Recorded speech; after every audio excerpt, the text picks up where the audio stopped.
uma breve recapitulação do que aconteceu até agora. O Santo da Espada morreu em batalha contra o demônio celestial, reencarnou 100 anos no futuro e viu que sua seita estava falida. Descobriu que tinha boas pessoas no comando de sua seita, mas que todos eram fracos. E que os discípulos também eram fracos. Piorando a situação, a seita estava sendo roubada pelos mercadores safados, que até ameaçaram a seita do protagonista, dizendo que irão invadir ela e pegar o templo para eles. Então, o protagonista bate com o mercador, invade o depósito secreto de sua seita e consegue muitos tesouros e os documentos que incriminam os mercadores ladrões. E agora sim, chegando onde estamos, que é o momento em que o líder da seita do Monte Ruá chama todos os mercadores que estão com os negócios que eram originalmente da seita do Monte Ruá. Ufa! Enquanto sobem as montanhas, o mercador pacifista que tomou uma surra do Prota tá ouvindo os outros se perguntarem sobre o motivo do líder da seita do Monte Ruá já ter chamado eles. Então o mercador Kong diz que o líder da seita do Monte Ruá provavelmente chamou eles aqui para pedir misericórdia, já que seria impossível para uma seita falida conseguir tanto dinheiro em tão pouco tempo. Assim que os mercadores chegam na seita do Monte Ruá, o peso na consciência bate, porque eles estão literalmente dando um fim à seita que protegeu a cidade por centenas de anos. Entretanto, o mercador Kong continua sendo um filho da p***. Enfim, a Moon já aparece ali cumprimentando os mercadores e pedindo para todos entrarem, levando todos até onde está o líder Jeong Hyun. Os mercadores prestam respeito ao líder Jeong, que retribui e oferece uma xícara de chá para os mercadores cansados. No entanto, o mercador Kong pede para o líder Jeong parar com a palhaçada e ir direto ao que importa.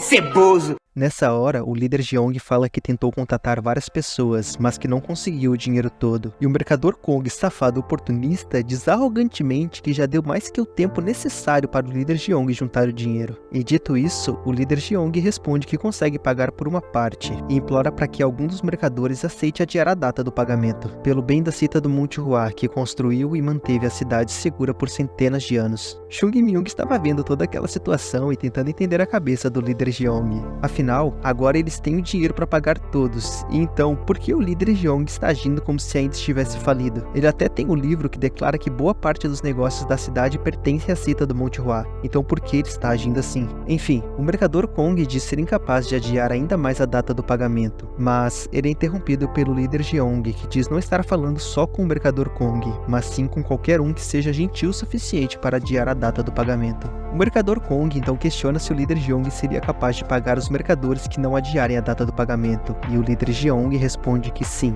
Nessa hora, o mercador pacifista se mete na conversa perguntando se ele ainda receberia o dinheiro se adiasse o prazo do pagamento, e a resposta é que sim. No entanto, ele não consegue acreditar nisso, visto que a seita do Monte Ruá parece que pode colapsar a qualquer momento, e confiar no líder Jeong pode fazer com que os mercadores nunca recebam o pagamento. Então, por que eles confiariam no líder Jeong? E a resposta é simples, eles não confiariam no líder Jeong, eles confiariam no nome da seita do Monte Ruá em toda a sua história. O mercador Kong não contém o riso e debocha do líder Jeong, o chamando de irracional, e então ele sugere algo: todos que pretendem adiar a data do pagamento irão para o outro lado, e quem não pretende adiar, continua onde está. E após falar isso, o mercador Kong olha para seus colegas e alerta eles que quem quiser adiar o pagamento não será mais protegido pela aliança mercadora, e no fim, todos ali acabam ficando com medo e decidem não se mover, e para o mercador Kong isso é motivo de riso. E então, ele debocha da cara do líder Jeong, já que não tem ninguém disposto a ajudar. Mentira, tem sim, e é o mercador pacifista que muda de lado silenciosamente. Ele então acaba confessando que sabe que o que está fazendo é algo estúpido, mas ele diz que só quem cresceu na cidade de Rua 1 sabe o que a seita do Monte Ruá significa nesse lugar, dizendo que todos que nascem nessa cidade ouvem as histórias lendárias dessa seita e como ela protegeu o mundo inteiro. Já o mercador Kong diz que o mercador pacifista se arrependerá disso. No entanto, o mercador pacifista segue firme e diz que pode viver sem esse dinheiro, mas que ele não conseguiria viver com peso na consciência de que acabou com a seita que era a inspiração do seu pai, do seu avô e até mesmo a inspiração dele. O mercador Kong continua debochando, afinal, só uma pessoa não faz diferença. No entanto, agora não são só uma pessoa. Para surpresa do mercador Kong, mais algumas pessoas se juntam ao pacifista, e então o líder Jeong diz que está satisfeito por poder confiar nesses mercadores que mudaram de lado, e também pede para o Amun trazer o livro de contas. E assim que o Amun traz os documentos, o mercador Kong já percebe na hora do que aquilo se trata. No entanto, o líder Jeong fala que agora está na hora dos traidores terem suas punições, e que de acordo com o livro de contas, todos os negócios desses mercadores traidores serão tomados e toda sua fortuna será reivindicada até a última moeda. Os mercadores questionam o líder Jeong sobre o que ele está falando, e ele responde perguntando: eu gaguejei? O mercador Kong pergunta se o líder Jeong pode comprovar a autenticidade desses documentos, e por isso Jeong, o líder da seita do Monte Hua, pede para que Amun traga o líder da agência de finanças e economia aqui. Em resumo, o contador da seita do Monte Hua. O contador já aparece dizendo que devem levar a autenticidade dos documentos em consideração, e com isso os mercadores já voltam a ficar animados. Porém, o contador diz que, como eles já esperavam que isso acontecesse, eles mandaram metade dos documentos para serem averiguados na prefeitura. E nessa hora, o safado do mercador Kong percebe que foi enganado, pois se o governo começar a pegar as coisas dos mercadores enquanto eles estão longe, eles não serão nem sequer capazes de fazer nada. E provavelmente foi por esse motivo que o líder Jeong chamou os mercadores até aqui hoje. O mercador Kong também tem a certeza que esses documentos também foram verificados, e os soldados do governo só esperaram os mercadores deixarem a cidade para que pudessem aprender tudo. E dito isso, o mercador Kong, se é que dá pra chamar ele de mercador agora, ele grita o nome do líder Jeong, e o líder acaba mandando ele baixar sua voz, e deixa um aviso aos traidores, que tudo estará acabado assim que eles voltarem à cidade Hua-1, mas que, ao menos, eles poderão ficar com um pouco da sua fortuna. O mercador Kong ouve isso muito irritado e deixa avisado que a seita do Monte Hua vai se arrepender disso. E dito isso, ele se vira e parte dali. Já para os que ficaram ao lado da seita do Monte Hua, o líder Jeong diz que irá permitir que eles continuem cuidando dos negócios e ficando com o lucro para si. Por isso, eles precisam entrar e conversar sobre como as coisas serão feitas a partir de agora. No fim, só sobrou uma pessoa irritada nessa situação. Quer dizer, duas, né? Já que o Baek-hyun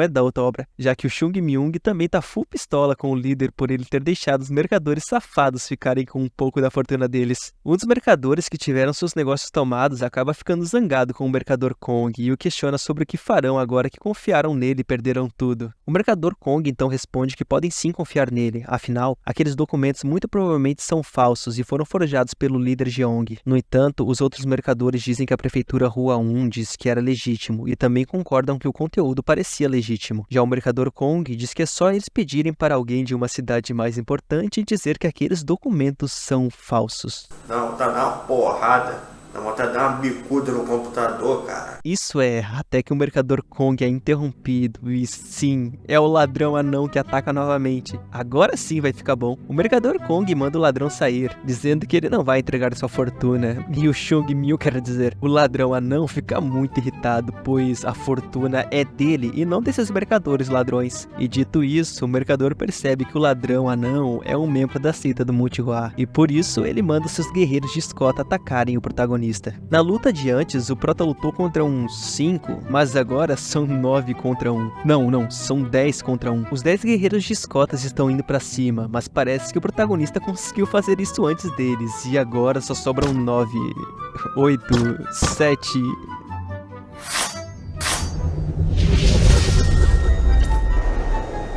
O prota já olha pro mercador Kong e fala: gordinho, ninguém nunca ficou intacto depois de desafiar minhas palavras. E dito isso, o mercador Kong fica assustado com o quão forte o protagonista é, mas já avisa que o protagonista vai morrer hoje. O mercador Kong parte pra cima do Chung Myung e o protagonista olha para o mercador como se ele não valesse o esforço de sacar a espada. E realmente, o prota não pretende nem sacar a espada para enfrentar o mercador Kong.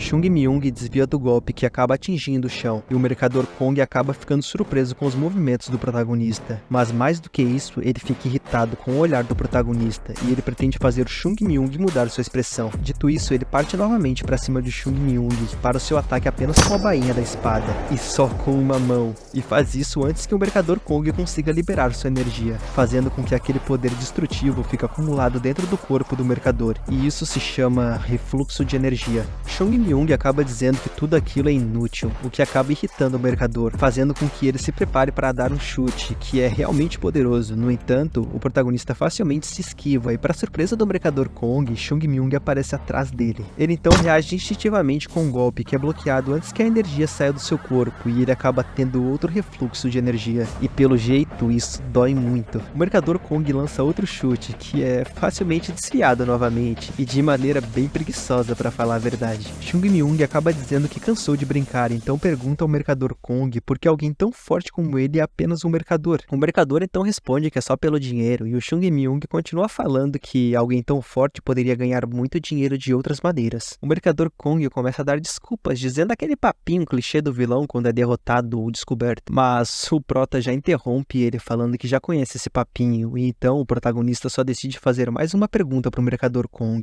que é se o mercador Kong sabe como ele faz quando quer descobrir algo. O mercador Kong diz não saber, e a resposta é que o protagonista faz a pessoa falar na base da porrada, dizendo que ele vai se certificar de bater no mercador Kong, e que o mercador Kong só precisa se certificar de contar tudo o que sabe. Chung Myung parte pra cima para atacar o mercador Kong no joelho, só que não, o ataque foi no ombro, e o próximo ataque será na cabeça.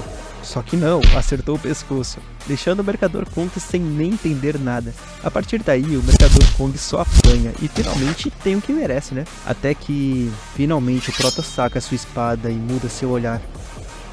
O mercador Kong então se desespera sem nem poder impedir o avanço do Chung Myung, até que...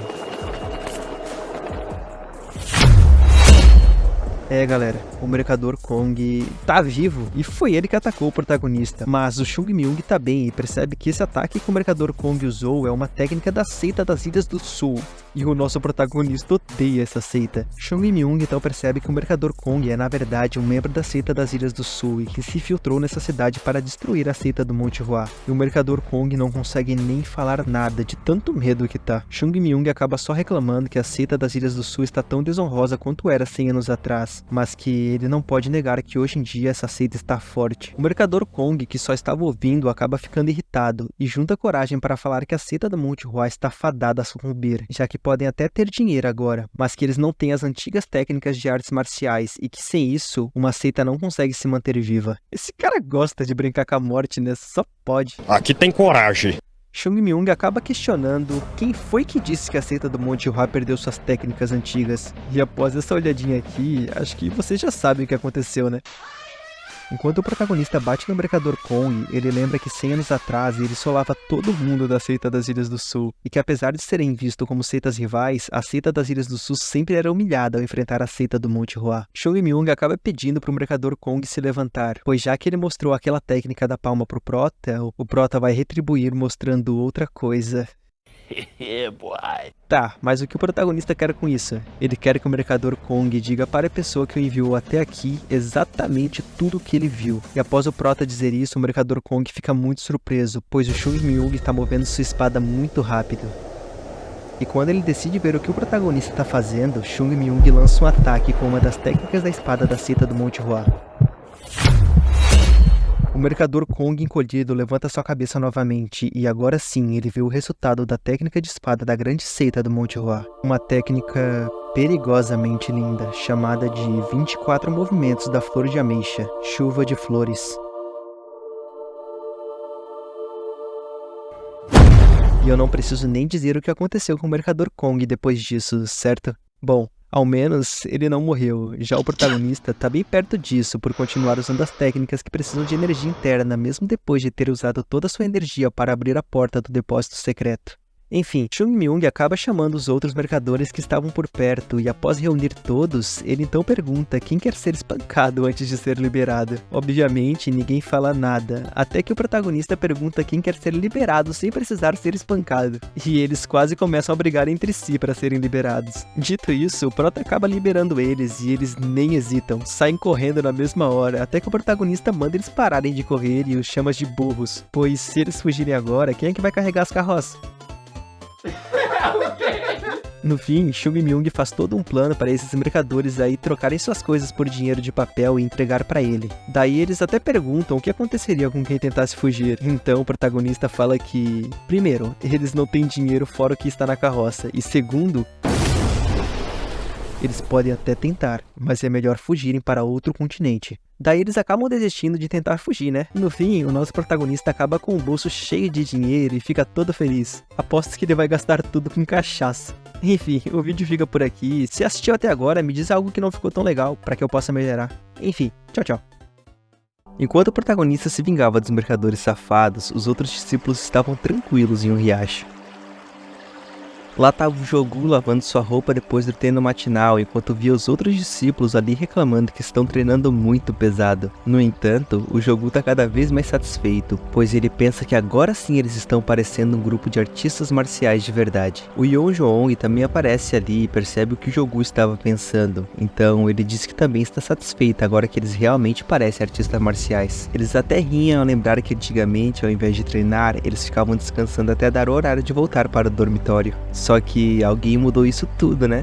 Enfim, o pessoal já tá a caminho do dormitório e o Ruivo é o primeiro a chegar e ele até se surpreende com o que vê, já que tem muitos homens trabalhando na construção e reparação da seita. Assim que os discípulos entram, eles veem o Amun e então o Yeonjong pergunta o que é isso tudo. E o Amun responde dizendo que todas essas pessoas são trabalhadores que estão reformando o templo, que, por sinal, aparentam estar bem cansados, e o Amun já pergunta se eles não vão ajudar os trabalhadores. Os dois não entendem muito bem, então o Amun manda eles irem trabalhar.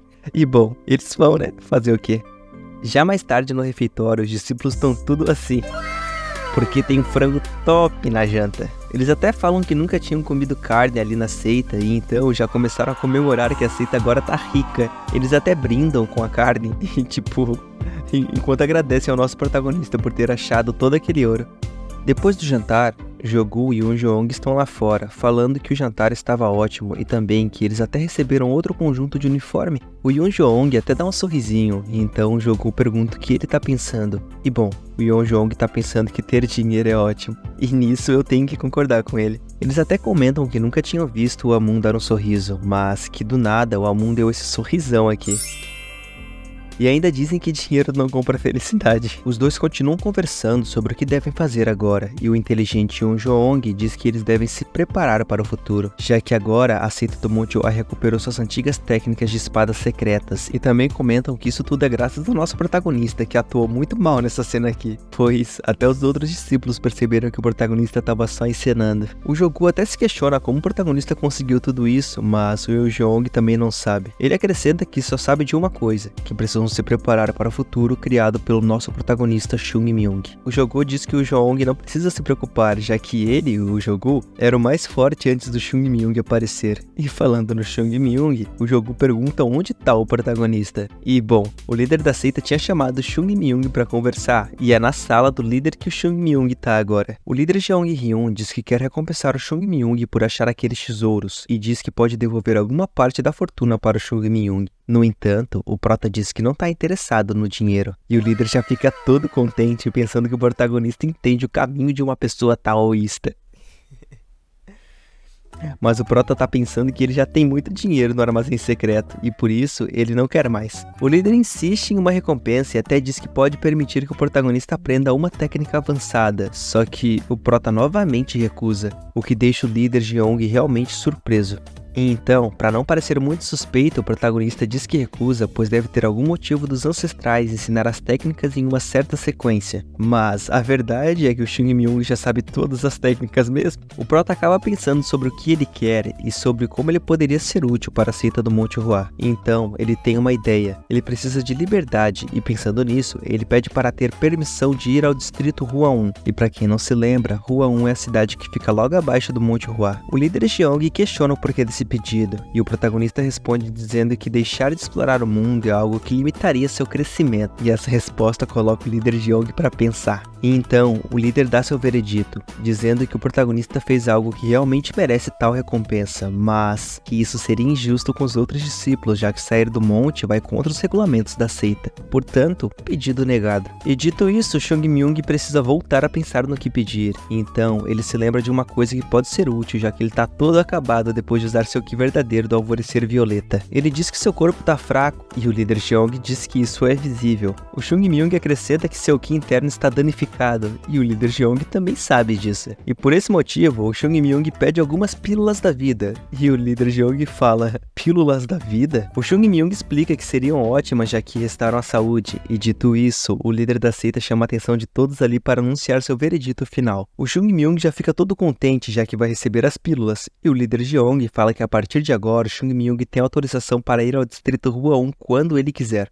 A Moon e o Sung só concordam, mas o Chung Myung não entende nada. E enquanto o líder expulsa o protagonista, ele continua falando que, contudo, o Chung Myung não poderá sair do distrito Rua 1. Então, expulsa o Chung Myung de vez da sala. O protagonista até pergunta sobre as pílulas da vida, mas já fecharam a porta na cara dele. O prota grita que quer as pílulas da vida e o líder Jeong diz que não tem nem pra si mesmo, quem dirá pra ele? Agora sim, com a saída do Chung Myung, o líder Jeong pergunta aos outros o que eles acharam do Chung Myung. E o Amun diz que o nosso protagonista entende o que é o caminho de um taoísta. E pra quem não tá entendendo, a seita do Monte Hua é uma seita taoísta, uma seita do bem, que não deve ir atrás desses prazeres hedonistas como luxúrias, mulheres, dinheiros, coisas que os humanos normalmente vão atrás, entende? Então, o Amun diz que o protagonista tá no caminho certo, e o líder diz que também pensa isso, e que mesmo que seja só uma criança, é nítido que o Chung Myung é sábio, apesar de ser meio rude, mas que isso deve ser normal na sua idade. O Amun até pensa que não consegue sentir nenhuma infantilidade no Chung Myung, só que consegue sentir algo como um espírito firme e inabalável. O líder até pergunta pro carinha ali o que ele achou, e esse cara diz que não é muito bom avaliando os outros, mas que ele acha que o Chung Myung não tem infantilidade, apesar de ser uma criança. E isso foi exatamente a mesma coisa que o Amun pensou. O carinha ainda acrescenta que o Chung Myung é diferente de uma criança madura, pois ele realmente age como se fosse adulto, às vezes até parece um velhote. O líder ouve tudo e fica pensativo, então ele diz que apesar de tudo, o Chung Myung é só uma criança e que não é bom pensar em coisas além das que já pensam. Afinal, essa seita existe não para se aproveitar dos talentosos, mas sim para guiar os discípulos e ajudar em seu crescimento. E os dois concordam.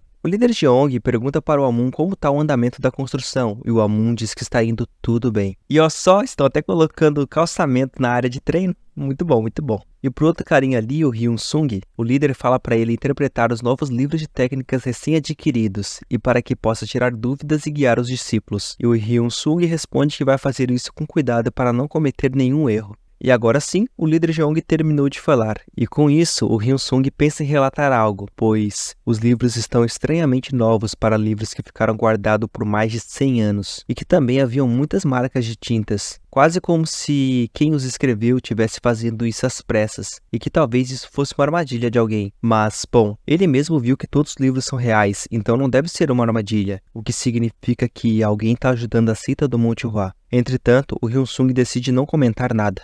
E, bom, né, a gente até sabe quem é que tá ajudando a seita do Monte Hua. E agora ele tá muito puto, porque só pela expressão que ele viu no rosto do líder Jeong, ele percebeu que perderam a receita da pílula da vida. E é sério, o protagonista realmente precisa desse remédio por conta de ter usado sua própria energia vital em excesso. E sem esse remédio, o prota levaria no mínimo meio ano pra voltar a se recuperar e poder voltar a treinar. Mas daí você já pensou se ele precisa descansar por 6 meses? Uma OA ia ficar em hiato por 6 meses. Dá não, pô. Por isso, o certo é a gente abrir uma vaquinha aqui pra comprar essa pílula da vida pro prota. Pode mandar o dinheiro aí pra minha conta, pô. Eu vou botar a chave Pix no comentário. Confia aí. Brincadeiras à parte, mas enfim. O protagonista explica que nossos corpos mudam muito durante a infância e por isso tem um certo tempo para aprender as técnicas. E esse período ideal nunca mais volta. Por isso, ele precisa urgentemente se recuperar para voltar a treinar. Para se recuperar, ele pode comer as pílulas da vida ou então receber uma transferência de Ki. Mas o cara teria que ser foda para conseguir fazer isso. O prota até fala que antigamente as pílulas da vida quase que rolavam pelo chão da seita de tão comum que era. E que esse cachaceiro safado até usava elas para tratar sua ressaca. E ele até sente vontade de beber mais e depois comer as pílulazinhas. Tá não, esse cara é um cachaceiro sem vergonha. Ele bebia escondido e depois usava as pílulas para ficar sem nenhum efeito da ressaca. É um gênio. Era tipo o Engove de muito tempo atrás. Na hora que o prota fala do alívio da ressaca, ele se lembra que sabe de um lugar que ainda tem pílulas da vida. E dito isso, o protagonista já se levanta e parte em direção da localização das pílulas. Um tempo depois, o Chung Myung chega no local. É um penhasco. Mas não qualquer penhasco, é o penhasco desnivelado desconectado, um dos penhascos mais perigosos desse mundo. E as pílulas estão em algum lugar desse penhasco, em uma pequena caverna que só o santo da espada Chung Myung sabia da existência. E era aqui que ele se escondia para ficar bebendo cachaça. Mas enfim, em algum lugar aqui é onde estão as últimas pílulas da vida. O prota diz que antigamente ele conseguiria chegar lá em cima só com 2 pulos, mas que agora ele não consegue nem escalar o penhasco. Então, ao invés de escalar, ele vai descer o penhasco. Ele até se assusta quando olha para a altura daquilo caso caia, mas como só se vive uma vez, ele decide que vai ir assim mesmo. Bom, teoricamente ele já tá na segunda vida, né? Mas, ok. Enfim, o Chung Myung se ajeita todo, amarra a corda na árvore e se prepara para descer.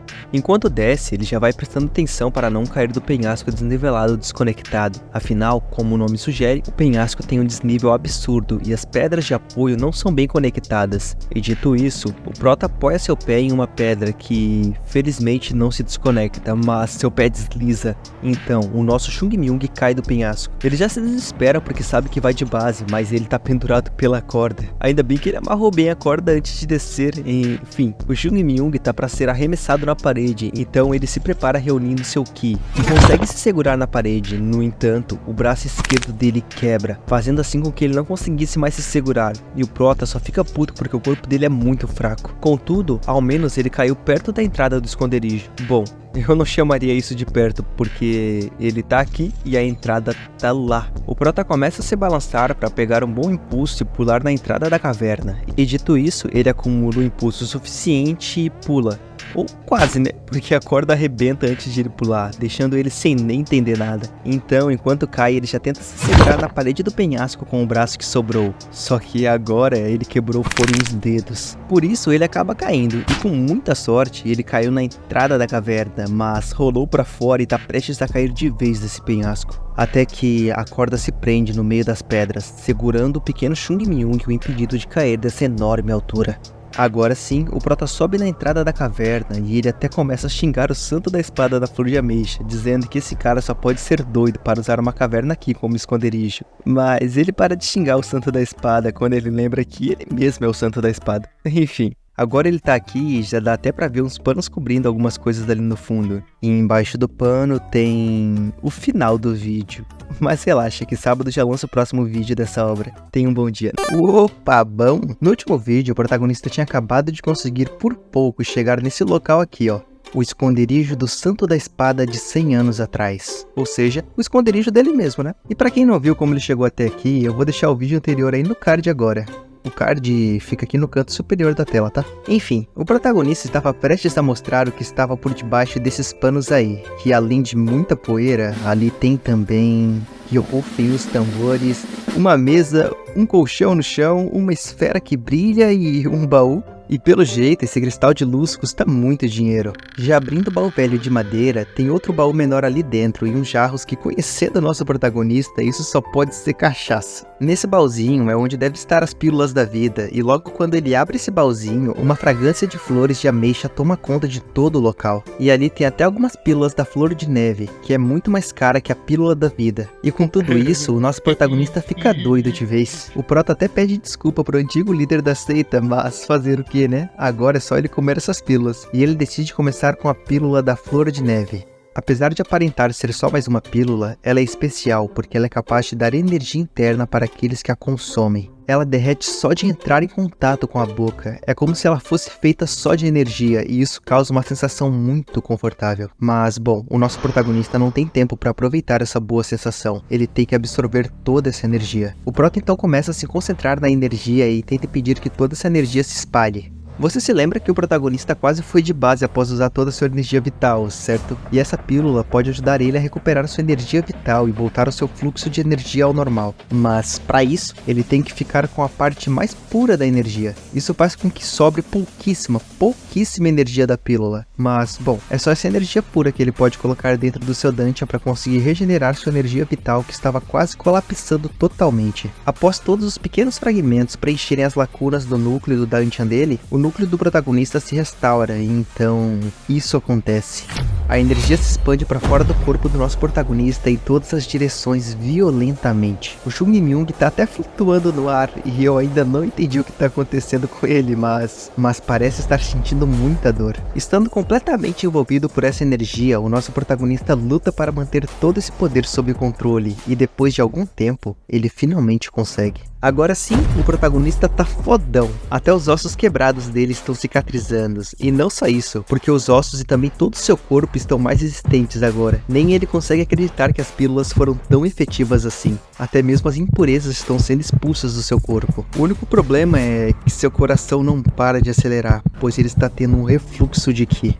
Aliás, nessa obra, as pessoas têm 3 dungeons de Ki, ou seja, 3 núcleos onde eles guardam a energia. O núcleo inferior, que fica no abdômen, o central, que fica próximo ao coração, e o superior, que fica no cérebro. E como vocês já devem ter notado, todas as vezes que o protagonista acumula Ki em seu dungeon, ele sempre faz isso num dungeon inferior, aquele que fica no abdômen. No entanto, dessa vez ele absorveu muito Ki, tanto que toda essa energia rompeu o dungeon central e está chegando ao dungeon superior, ou seja, no seu cérebro. E aí que tá o problema, pois o cérebro de vocês, humanos, é muito sensível. E para impedir essa energia de chegar no cérebro, o protagonista agarra seu peito e tenta travar a passagem da energia central. Mas, nesse momento, ele acaba lembrando de seu falecido gentil irmão mais velho, dizendo que o Ki é como a água, e que não se oprime o fluxo da água, mas sim devemos deixar ela seguir seu fluxo naturalmente. Afinal, os humanos também são parte da natureza, e deixar as coisas fluírem é o que a natureza quer. E é isso que um taoísta faz, ele simplesmente deixa as coisas fluírem naturalmente. E após isso, o Chung Myung para de lutar contra seu fluxo de Ki. Ele então desmaia, e quando acorda, intuitivamente ele já sabe que está dentro do seu próprio dungeon superior, ou seja, seu núcleo superior. E essa parede aí é a barreira que impede toda a energia de entrar em seu dungeon superior. Mas, pela quantidade de rachaduras, é só questão de tempo até toda essa energia entrar no núcleo superior. Então, o jeito é seguir o conselho do seu irmão mais velho e simplesmente deixar fluir. Pensando isso, enquanto desfaz a barreira do dungeon superior e acolhe toda aquela energia. E com o choque de ter seus 3 núcleos conectados, o nosso protagonista desmaia. Bom, o dia já amanheceu e o protagonista continua flutuando no ar, mas ele vai de bunda no chão logo em seguida. Ele então analisa seu corpo e percebe as mudanças nítidas, pois agora ele tá muito mais forte, e tudo isso graças aos conselhos do seu gentil falecido irmão mais velho. Bem, tudo isso foi muito arriscado, mas valeu a pena, já que o Prota tá satisfeito com o resultado. Em meio a vários pensamentos, ele se questiona se ele vai conseguir reviver sua seita, e sinceramente, ele não sabe, mas garante que vai tentar a todo custo, e acrescenta que será uma pena se não funcionar. Tá na hora de voltar pra seita já, e essas pílulas todas agora não tem mais utilidades pro Prota, então ele decide que vai usar elas na seita do Monte Hua. Pô, ele tá mudando, eu achei que ele iria ficar com as pílulas pra poder beber cachaça e se curar da ressaca, mas ele realmente tá mudando. Que orgulho, que orgulho. Antes de voltar pra seita, o Chung Myung entra na caverna e pega algo. Eram as cachaças que tinham lá, pois ele quer experimentar um licor de 100 anos. Não dá nem pra elogiar esse desgraçado. Mas, bom, pelo menos ele vai devolver as pílulas, né? E dá pra ver que o protagonista tá feliz em ter visitado esse lugar. Bom, agora sim, hora de voltar pra seita. E com esse pulo aí, agora sim dá pra ver que o prota tá um pouquinho mais forte.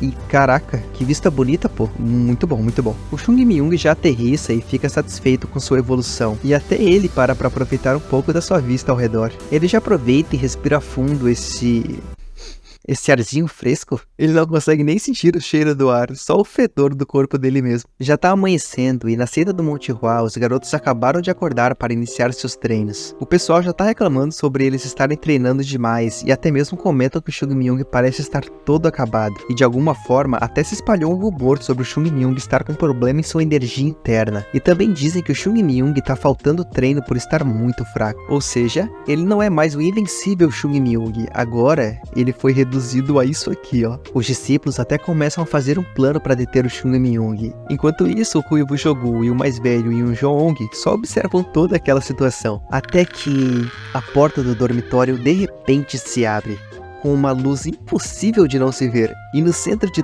tudo aquilo tá o Chung Myung. Até a pele dele parece estar em um estado perfeito. Primeiro, os discípulos ali ficam boquiabertos, e logo em seguida eles percebem que se lutarem, eles vão apanhar feio. Então o Chung Myung começa um discurso, dizendo que tá muito mal, pois ele deixou todos os outros treinando sozinho devido à sua saúde. Os outros fizeram treinos não tão efetivos, mas mesmo assim continuaram treinando sem o Chung Myung, e por isso o protagonista se desculpa. O pessoal fala que tá tudo bem e já até perceberam que eles estão ferrados, mas bom, o protagonista diz que não tá tudo bem, pois ele é o culpado. Então, para compensar isso, ele vai passar um novo treino efetivo para todos eles. Daí o pessoal já fica em choque, né? O protagonista aponta o dedo pra lá.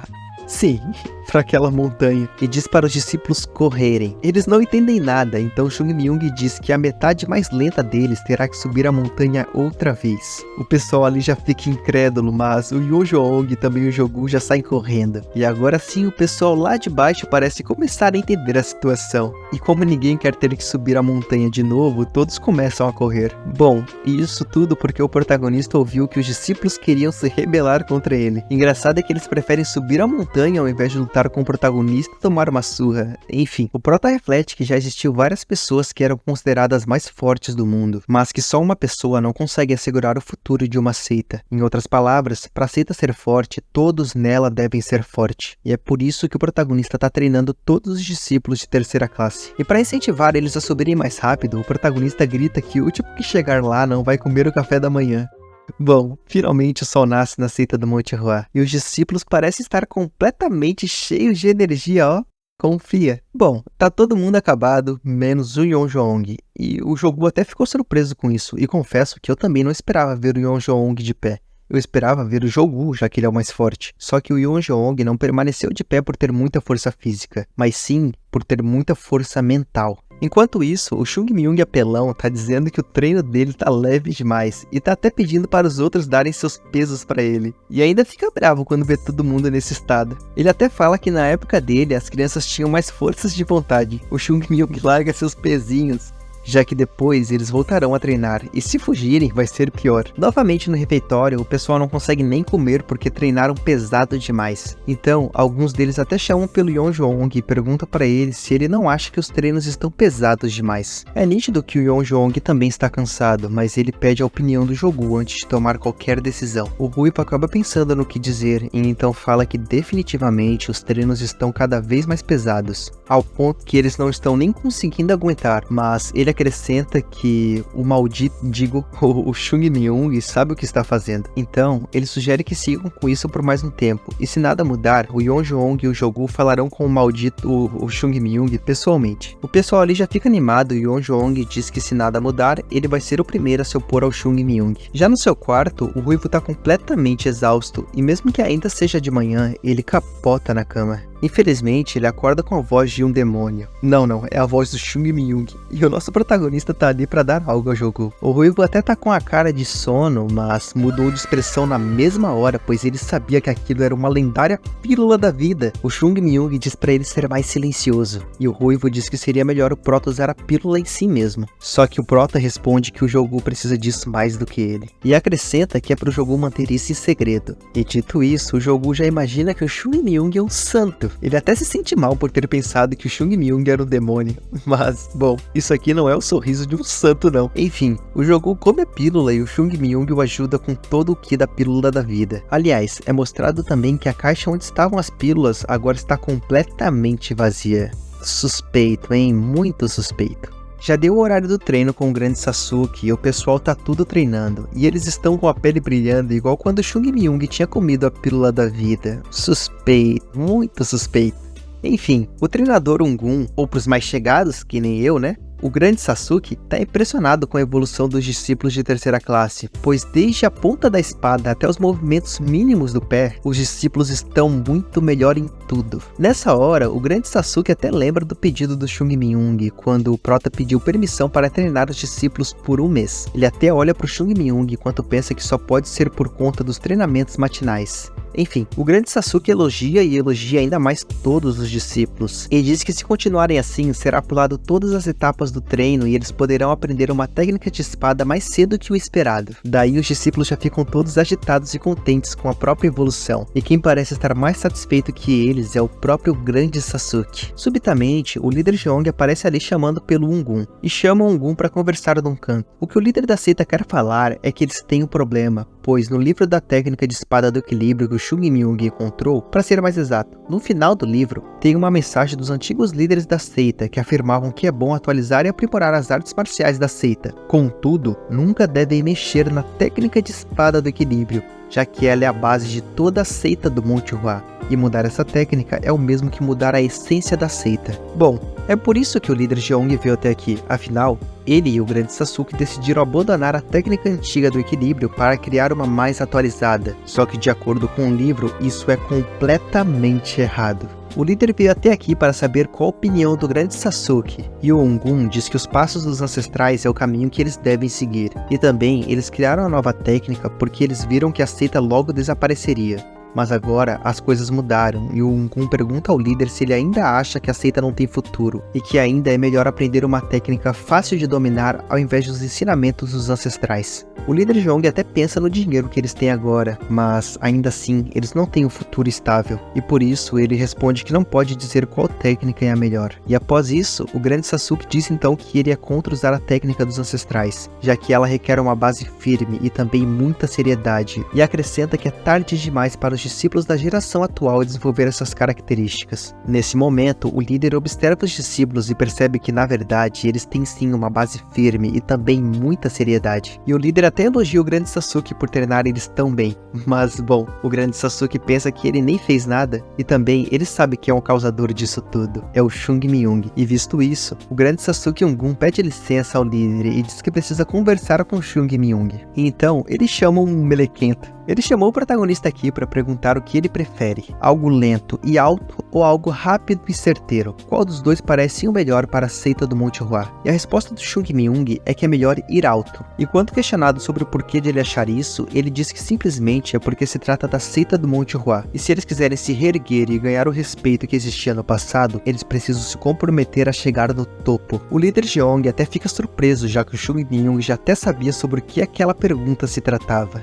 Enfim, os dois trocam olhares e também dispensam o Chung Myung. As palavras que o Chung Myung disse antes, porque é a seita do Monte Hua, é algo que demonstra orgulho à tradição, entende? E a tradição do Monte Hua sempre foi chegar tão alto quanto o próprio Monte Hua. E no fim, o líder e o grande Sasuke até ficam com vergonha por eles terem que ouvir da boca de uma criança a tradição da qual eles jamais deveriam cogitar parar de seguir. Depois do líder pensar muito sobre tudo isso, ele dá seu veredito final. A partir de agora, a seita do Monte Hua passará a aprender a técnica de espada do equilíbrio original. E bom, o grande Sasuke imediatamente concorda. Enquanto isso, o Chung Myung tava puto. E por que disso? Bom, ele tá pensando que o líder jamais deveria perguntar algo como aquilo. Ele, como líder, já deveria saber que o certo é sempre seguir a tradição, pô. E o Prota até fala que eles são todos incompetentes. Enquanto isso, o pessoal tá tudo olhando pro Chung Myung, até que ele deixa escapar um dos seus pensamentos internos, que diz que a seita do Monte Hua tá perdida se ele sair. Humilde demais, cara. Nossa. Fora da seita do Monte Hua, alguns dias se passam e o protagonista tá pensando que o problema financeiro já não existe mais, e também agora eles têm técnicas que guiarão todos para o futuro. E por isso, várias risadas ecoam pelo templo da seita, ou ao menos era pra ser desse jeito, mas na verdade é assim, ó.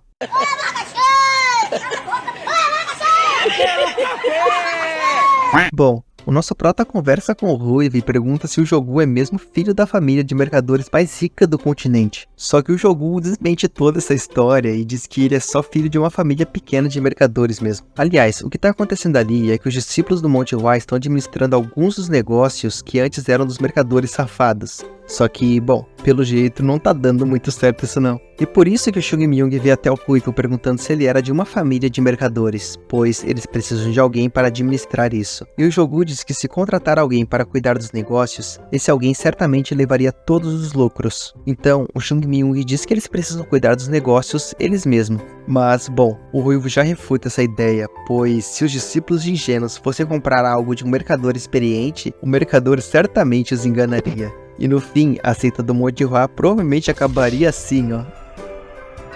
Nessa hora, o Chung Myung só consegue se lembrar do seu antigo líder e percebe que aquele cara era pica, já que além de ser líder, ele gerenciava todos os negócios sem esforço nenhum. Mas como o antigo líder não tá mais aqui, o protagonista só pode sentar e chorar, né? Não, ele precisa achar uma solução. Mas o Ruivo disse que não tem solução não, pô, já que nem o pai dele conseguiria arrumar isso. Na verdade, só quem poderia arrumar isso é o ancião Huang. E talvez eu esteja igual o Chung Myung se questionando quem é esse cara aí? E bom, ele é um grande mercador. Na verdade, o ancião Huang é um dos melhores mercadores que o Ruivo já ouviu falar sobre. E também é esse ancião que manteve a seita do Monte Hua de pé até hoje, já que é ele quem doava dinheiro todo mês para a seita. O Prota até pergunta por que de investirem nessa seita falida, já que antes de ele chegar aqui, nem mesmo os discípulos prestavam para algo. O protagonista tá muito humilde hoje, hein? Nossa, o jogo fica bravo, ó. Mas, bom, o que ele pode fazer contra esse troglodita no corpo de uma criança? O Chung Myung decide que vai pedir ajuda do ancião Huang. Só que o Ruivo avisa que esse ancião tá na verdade nesse estado aqui, ó. E isso já faz 1 ano. A conversa é interrompida porque o Amun chegou ali chamando pelo Chung Myung, que já presta respeito ao Amun. E bom, o Amun tá ali pra pedir pro Chung Myung ir até o líder Xiaong, ou até o contador da seita do Monte Hua, e entregar essa carta aqui, que pertence à União dos Mercadores Eunha. Daí o Ruivo já sussurra que a União Eunha é a união que o mercador Huang faz parte. E dito isso, o Chung Myung responde ao Amun que vai entregar o mais rápido que ele pode. O protagonista já vai subir das montanhas para chegar na seita do Monte Hua, até que o sem vergonha puxa a carta que era para ele entregar e já fica cogitando abrir ela. A carta até tem um selo para não ser violada, mas, bom, quem é que pode impedir esse vândalo aqui? Exatamente, ninguém. Então, o prota vai abrir a carta, né? Fazer o quê? E para isso, ele já até coloca aqui na pontinha dos seus dedos. Passa no broche que tem ali, e então, voilá, tá aberto. E eu vou deixar a carta aqui na tela para vocês poderem ler a mensagem também, tá? Parei.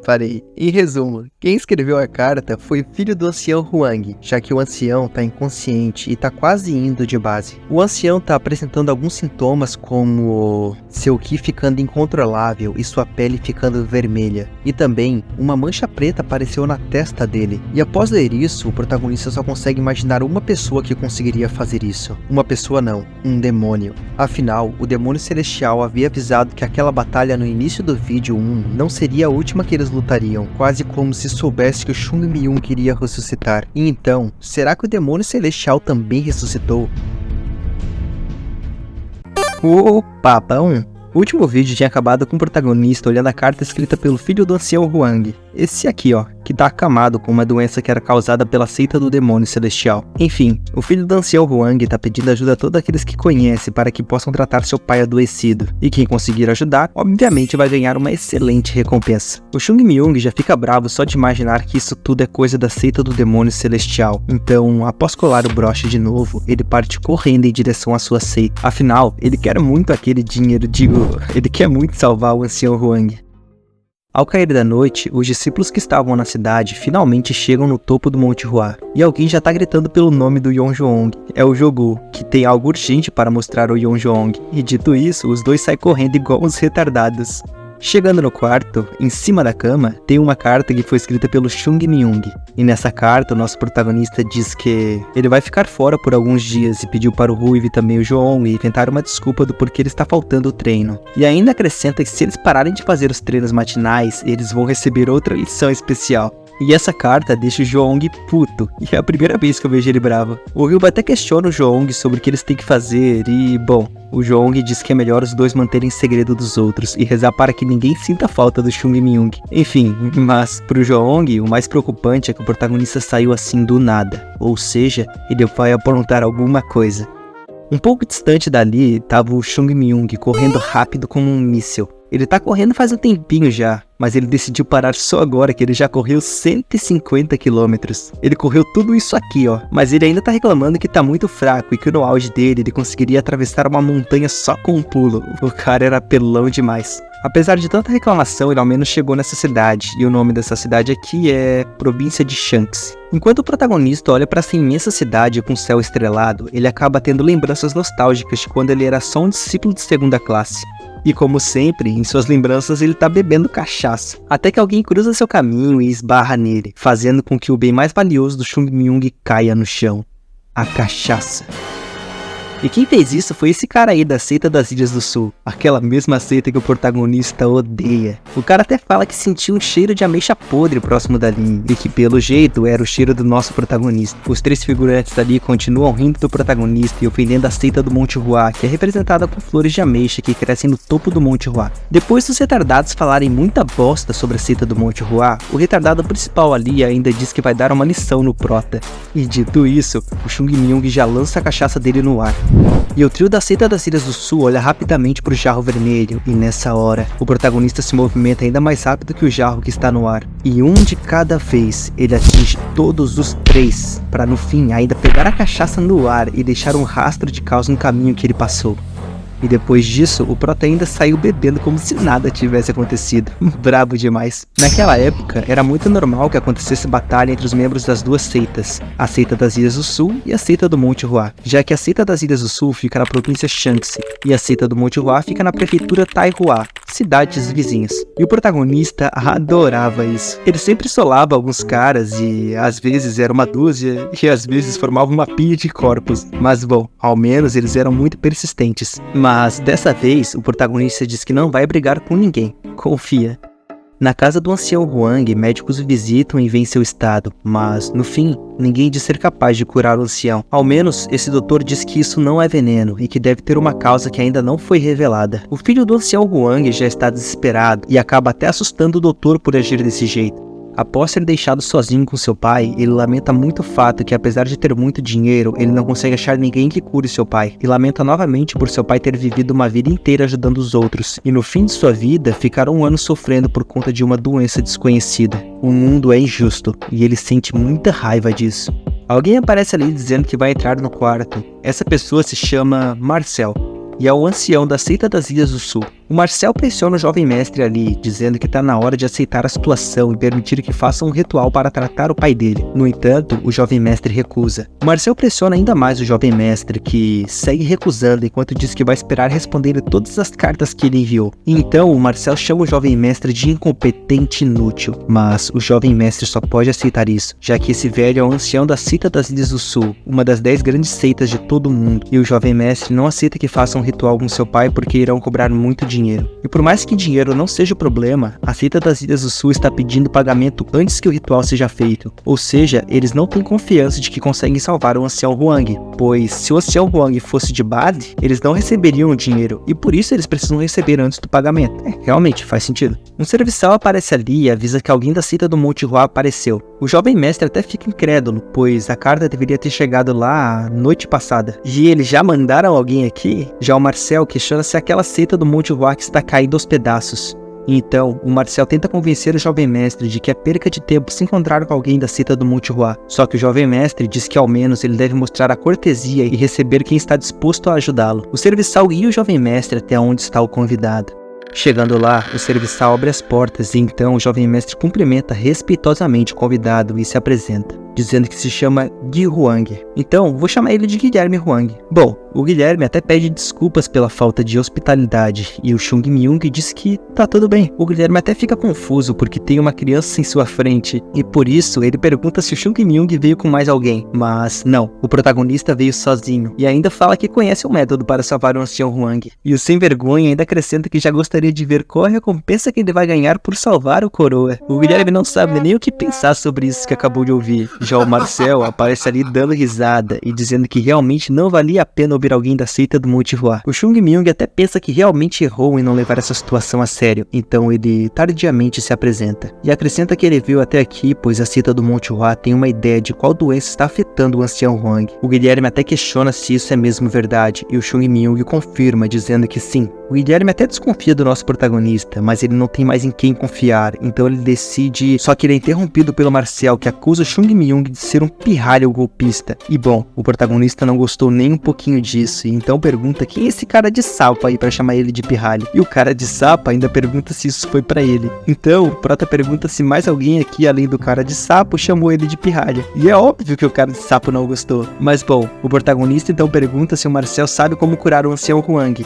E o Marcel diz que sim, é só fazer um ritual taoísta. O Chung Myung diz que isso parece plausível, então seria melhor deixar a seita Kun ou a seita Wodang fazer o ritual, já que elas são as seitas especialistas em rituais taoístas. E o cara de sapo já fica em choque, ó. O Chung Myung continua dizendo que em outras seitas até fariam um melhor custo-benefício, e que isso é melhor para um mercador, né? E agora sim o Marcel fica pistolado e o Chung Myung deixa ele ainda mais bravo. Meu nome é Ari e eu não tô nem aí. O Marcel chama a atenção do Guilherme e pede para o jovem mestre expulsar o Chung Myung daqui, só que o Guilherme solta um suspiro. e diz que aqui é a guilda mercante Eunhá e não a seita das Ilhas do Sul. Então não é o Marcel, mas sim o Guilherme que decide como tratar todos os convidados. Dito isso, o Guilherme pergunta ao Chong Ming detalhes da possível doença de seu pai, e o protagonista diz que o ancião Huang costumava viajar, e então questiona se o ancião foi nas montanhas Qilian pouco tempo antes de adoecer. E o protagonista diz isso porque foi nas montanhas Qilian onde ficava a base do demônio celestial. Então, o ancião Huang deve ter pego essa doença lá. E o Guilherme realmente confirma que isso é mentira. O Chong Ming fica até sem entender nada e questiona se o ancião Huang foi atacado por alguém. Mas isso também não aconteceu. E o Guilherme não consegue nem esconder sua cara de decepção. O Marcel até debocha de toda essa situação novamente. E o Guilherme pede desculpa ao Chong Ming, mas diz que não pode colocar um amador para cuidar do seu pai. E dito isso, ele pede para o Chong Ming voltar para sua seita do Monte Hua. Ser expulso desse jeito realmente irrita o Chong Ming. Então ele impede a porta de ser fechada e começa a gritar os efeitos da doença do ancião Huang. Detalhes muito específicos que realmente aconteceram com o ancião Huang. Como sentir frio antes de desmaiar, pontos pretos não só em sua testa, mas também em seu pescoço e no topo da cabeça. E entre vários outros detalhes. Então, o Guilherme abre a porta desesperadamente e pede para o Chong Ming entrar, pois ele vai guiar o protagonista pessoalmente. O Marcel novamente se mete e fala que o Chong Ming é só um impostor. Então o Guilherme diz que se o Marcel é tão bom assim, porque ele ainda não curou o ancião Huang? O Marcel fica sem palavras e o Guilherme diz que não vai mais tolerar que o Marcel se meta nesse problema. E bom, o Marcel fica bem irritado com isso, mas sua raiva é direcionada ao Chong Ming, e então o Marcel sai dali. Já no quarto do ancião Huang, o prota percebe que os sintomas são piores do que ele imaginava e que isso realmente parece ter sintomas da doença Flor do Demônio. Entretanto, parece ser incompleto, pois se fosse a verdadeira flor do demônio, o ancião jamais conseguiria sobreviver por 1 ano. O Guilherme, após ver o prota analisar seu pai, questiona se o protagonista conseguirá curar seu pai. E o protagonista diz que pelo jeito não vai ser difícil curar o ancião Huang, e o Guilherme já vai lamentando, já que todos sempre falam que não tem como curar seu pai. Até que ele percebe que o protagonista diz que consegue sim curar seu pai. Então, o protagonista repete, ele consegue sim curar o ancião Huang. E nessa hora, o vermelho no corpo do ancião Huang até começa a diminuir. E isso deixa o Guilherme muito surpreso e sem reação. O Chong Ming ainda diz que vai levar um tempo até o ancião Huang estar completamente curado. E acrescenta que ele precisa preparar algumas coisas antes. O Guilherme, ainda incrédulo, pergunta do que o protagonista precisa. E ele diz primeiro que precisa de um café da manhã.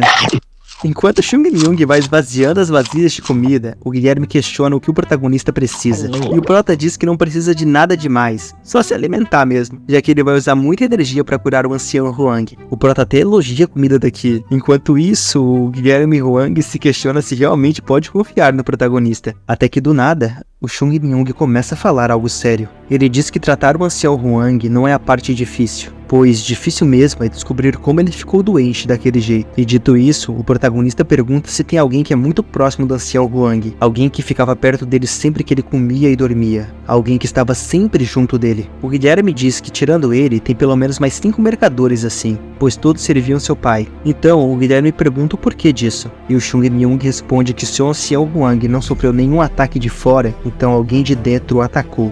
Irritado, o Guilherme diz para o Chong Ming medir suas palavras, pois nessa guilda mercante todos respeitam seu pai e se tratam como a própria família. O prota só diz que se tomar cuidado com alguém que não seja ocupado, então menos mal, né? E realmente, o prota pensa que alguém com um ki demoníaco pode ter exposto o ancião Huang a essa energia demoníaca por muito tempo. E pensando nisso, o protagonista diz que vai fazer uma investigação. O Guilherme pergunta como pode ajudar, e o prota diz que o Guilherme pode ir pegar uma cachaçinha pro prota beber.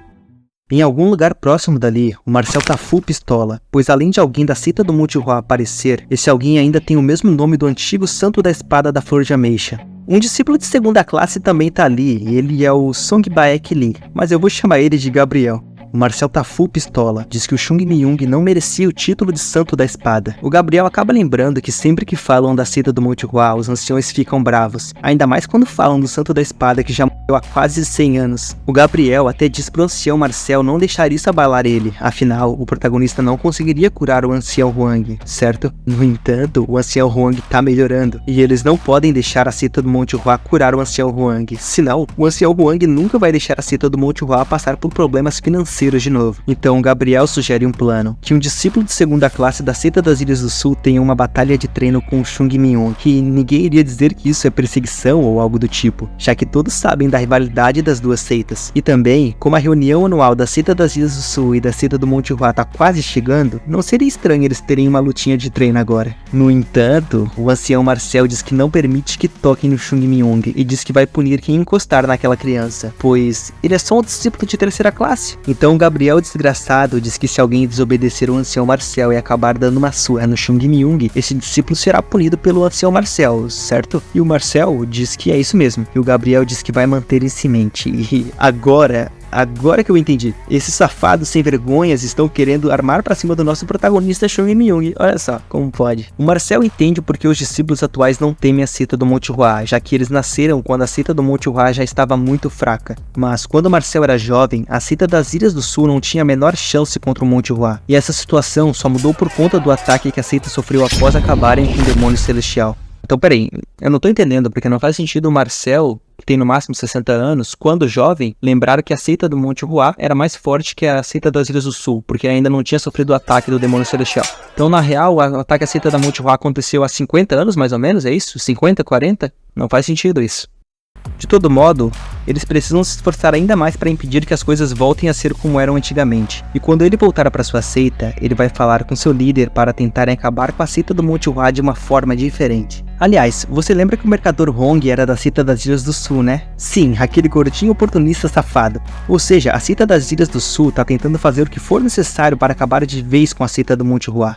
Os discípulos de segunda classe já estão indo atrás do Chung Minhyun, e eles logo acham o protagonista. Então, o Gabriel já dá esse sorrisinho aqui, ó. O Gabriel já se aproxima do Chung Minhyun e o cumprimenta enquanto se apresenta, dizendo que é um discípulo de segunda classe da seita das Ilhas do Sul. Ele pergunta para onde o protagonista tá indo, e o Chung Minhyun diz que tá indo ver o ancião Huang. Então, o Gabriel pergunta se os dois podem conversar um pouco, e o protagonista aceita. O Gabriel já fala sobre o dia da conferência de suas seitas que está chegando, que em resumo é o dia em que a seita das Ilhas do Sul e a seita do Monte Hua tem vários duelos 1v1. O Chung Minhyun mente dizendo que não sabia, já que ele acabou de entrar na seita, e o Gabriel pensa que se o Chung Minhyun já tivesse participado dessa conferência, ele não seria tão arrogante, já que nos últimos anos a seita do Monte Hua perdeu de 20-0. Bom, ele finalmente pede para poder ter um treino de espada com Chung Minhyun, e já sabendo que o Chung Minhyun vai recusar, ele já faz até um plano para forçar a luta a acontecer. Então o Chung Minhyun pergunta se o Gabriel realmente quer lutar com ele, e o Gabriel diz que não é uma luta, é uma troca de experiência. Que o protagonista diz, experiência minha bunda, mas bom, ele aceita sim ter uma luta com o Gabriel. No entanto, é bom o Gabriel não se arrepender depois. Prontos pra luta, mas esse Gabriel adora falar. Vou até dar umas cortadas nas falas dele, né, porque, em resumo, ele pede pro Chung Minhyun voltar pra seita do Monte Hua antes que se machuque. Então, o Chung Minhyun só pergunta se ele veio pra lutar ou ficar de conversinha. Até o Chung Minhyun fica puto com tanta conversa. E o Gabriel também tá muito puto com o Chung Minhyun. E agora sim, é hora do duelo. Ah, mas antes, o protagonista tem que falar algo. E o Gabriel já fica pistola, né? Mas bom, o protagonista pede a espada do outro ali emprestada.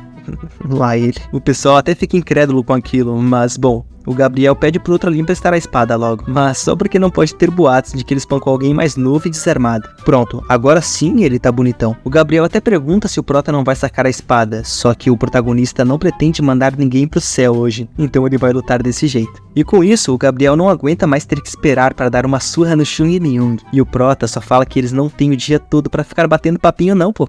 O Gabriel se prepara e estabelece sua base, e então ele avança veloz como um foguete, prepara sua espada, e então o protagonista bloqueia. O som de metal ecoa pelo vento, e o Chung Minhyun reage surpreso. O Gabriel já se recompõe e avança velozmente para cima do protagonista, que ainda assim consegue bloquear e novamente fica surpreso. O Gabriel realmente não tá pra brincadeira, e não dá nem espaço pro Chung Minhyun respirar.